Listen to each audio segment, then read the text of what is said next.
Hai guys, selamat hari Minggu. Ketemu lagi di kelas Madia.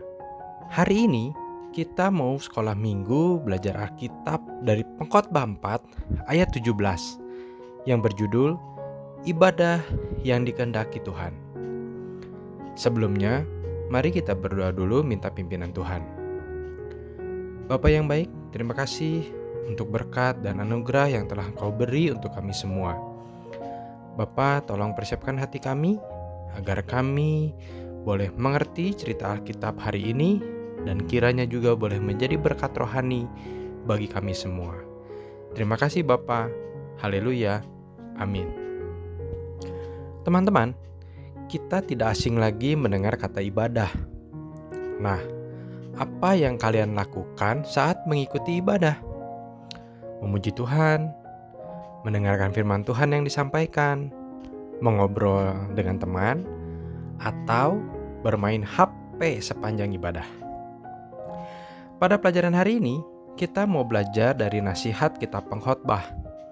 Apa yang dimaksud dengan ibadah dan bagaimana sikap yang seharusnya kita lakukan sebelum ke gereja dan selama kita beribadah di gereja.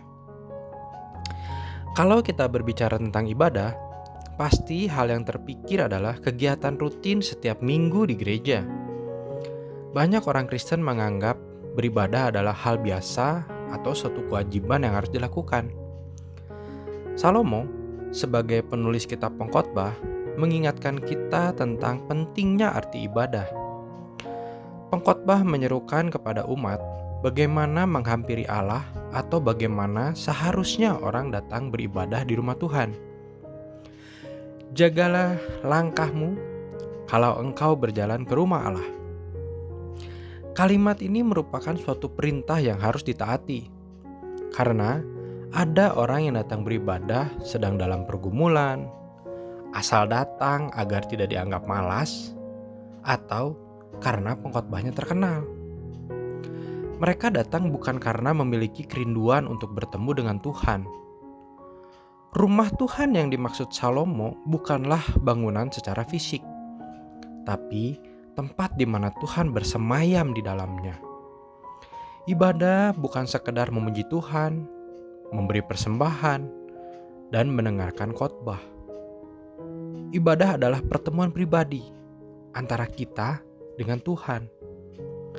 Saat kita beribadah adalah kesempatan untuk mengevaluasi diri. Apakah kita sudah hidup berkenan kepada Tuhan? Beribadah juga harus berpusat pada Allah. Karena ada orang-orang yang beribadah berfokus pada hal-hal apa yang dilihat mata. Mungkin ada yang berpikir, jika banyak memberi persembahan, mereka akan semakin diberkati, dihormati jemaat, dan Tuhan senang dengan semua persembahan. Tapi, apakah orang tersebut memberi dengan sikap hati yang benar atau tidak?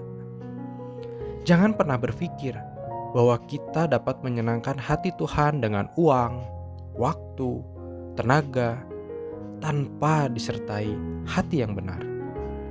Semua itu akan menjadi sia-sia jika kita tidak melakukannya dengan sikap yang benar di hadapan Allah. Harusnya kita ingat dan perhatikan, setiap kali kita datang ke rumah Tuhan untuk mendengarkan kebenaran firman Tuhan, itu jauh lebih berharga. Sekarang kita mengerti bahwa ketika kita datang beribadah, kita sedang menghampiri tahta Allah yang Maha Kudus. Oleh sebab itu, mari kita mempersiapkan diri dengan sungguh-sungguh serta menjaga hati dan pikiran kita dari segala motivasi yang tidak benar dan harus berpusat hanya kepada Allah. Ibadah membawa kita melakukan perbuatan yang sesuai firman Tuhan dan bukan sekedar rutinitas. Memiliki sikap hati yang benar ketika datang ke rumah Allah, beribadah dengan ketulusan dan hati yang mau mendengar firman Tuhan. Memberikan persembahan dengan motivasi yang benar dan tulus. Itulah yang dikehendaki Allah. Amin. Ayat hafalan kita dari Pengkhotbah 4 ayat 17a. Jagalah langkahmu kalau engkau berjalan ke rumah Allah. Kita ulangi lagi ya. Pengkhotbah 4 ayat 17a. Jagalah langkahmu kalau engkau berjalan ke rumah Allah. Mari kita tutup pelajaran kita dengan berdoa. Bapa, terima kasih atas pelajaran hari ini. Kami jadi mengerti tentang motivasi yang sebenarnya ketika kami datang beribadah. Kami harus terpusat kepada Allah dengan sikap hati yang benar dan tulus. Bapa, terima kasih untuk kesetiaan murid-murid dalam mengikuti sekolah minggu online ini. Jaga kesehatan mereka dan keluarganya, serta berkati mereka semua. Terima kasih Bapa. Haleluya. Amin. Selamat hari Minggu teman-teman. Tuhan Yesus memberkati.